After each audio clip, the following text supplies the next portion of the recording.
This is a rare historic event, this mystery eruption that they first basically attributed to the wrong volcano, to the Alebagu volcano in Ethiopia.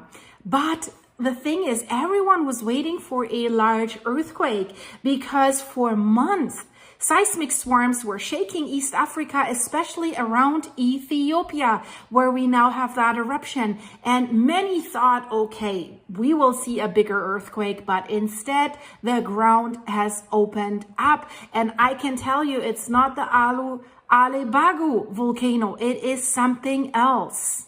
Many people have reported this is a major volcanic eruption in Afar, and people on the ground have also reported that they saw lightning strikes, that they saw this massive ash plume, and you see people that were taking pictures. So what we do have in this area around the Erta Ale volcano, it's definitely not the Erta Ale volcano. First, they said it's Alebagu. It's locally known under the name Amaitole. It's an immediate neighbor of Erta Ale. And the exact location maybe is between Amaitole and Haile Gubi. Mystery surprise eruption in Ethiopia, in the Afar region. And no, guys, it's not Fentale or Dolphin that I have reported a lot about.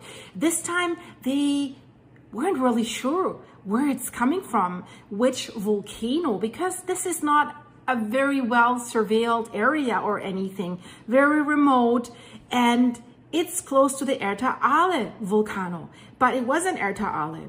So it was an intense explosive eruption in the middle of Ethiopia. That is what we can see on satellite images. This is a very tectonically active area, and it's home to a large number of volcanic systems.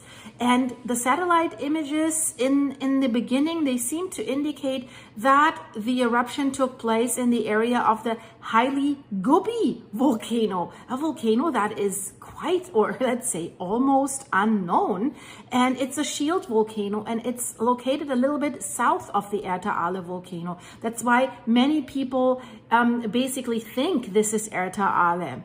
And the eruption column, the ash cloud, was reaching very high at roughly 45,000 feet. This is what we hear, 14 kilometers.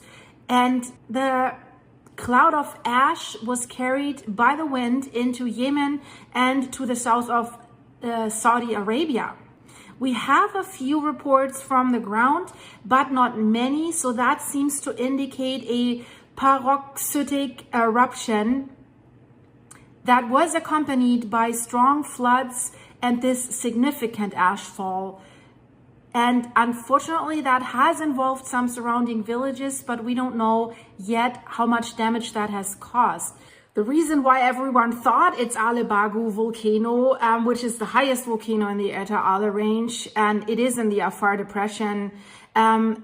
Since 2001, the area near Alebagu, also near the culprit, had 17 quakes, magnitudes above 2 and up to 5.1. And 5.1 is quite significant for a volcano. And if that had been Alebagu, that would have been the first recorded eruption of this in this volcano's history. But again, it wasn't this one. But crazy, right? There's several volcanoes and they're not surveilled that well, so that they don't know which one is it.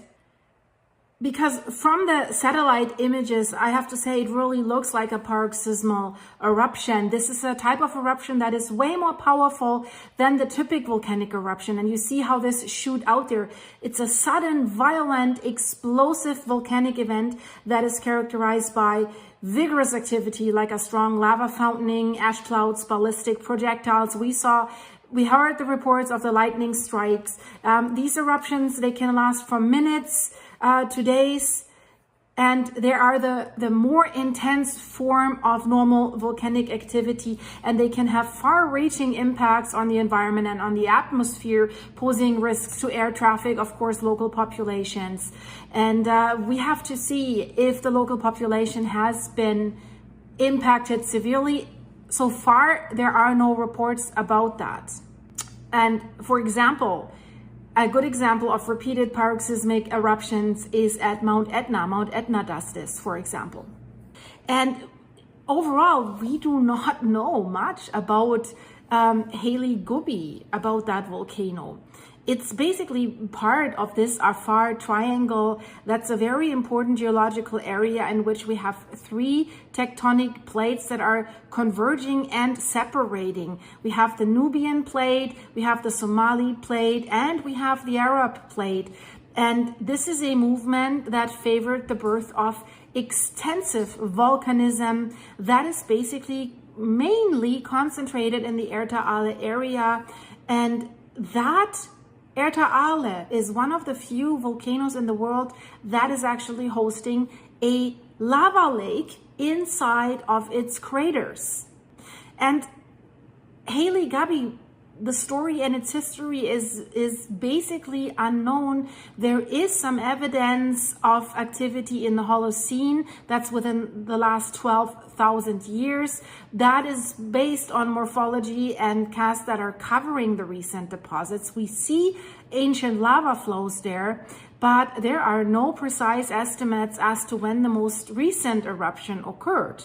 So what happened today could be the first eruption in historical times. But the reactivation of this volcano might have started way earlier in summer. In July, we had a major deep magmatic intrusion that was detected close by, very, very close by. So scientists do not rule out that this new primitive magma deconstructed an older, cool, crystallized magma reservoir, and that has maybe evolved into this unexpected explosive eruption that we have seen today. Caught everyone by surprise.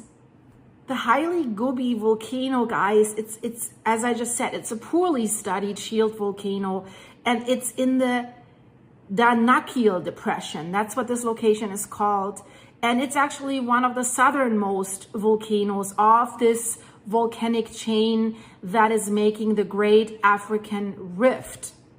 And that whole area is geologically active because it is a rift zone where the African and Arabian tectonic plates are pulling apart, and that makes way for magma to reach the surface because it's thinning the crust.